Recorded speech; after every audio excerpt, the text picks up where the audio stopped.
الذي خلقني هو يهدين والذي هو يطعمني ويسقين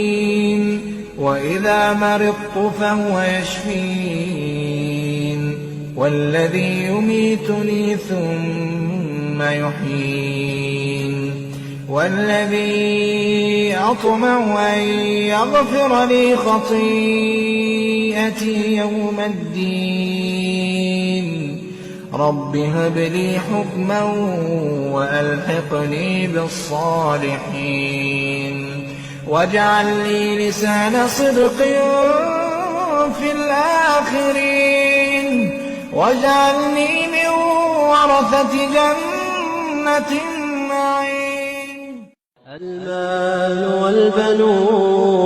المال والبنون زينة الحياة الدنيا والباقيات الصالحات خير عند ربك ثوابا وخير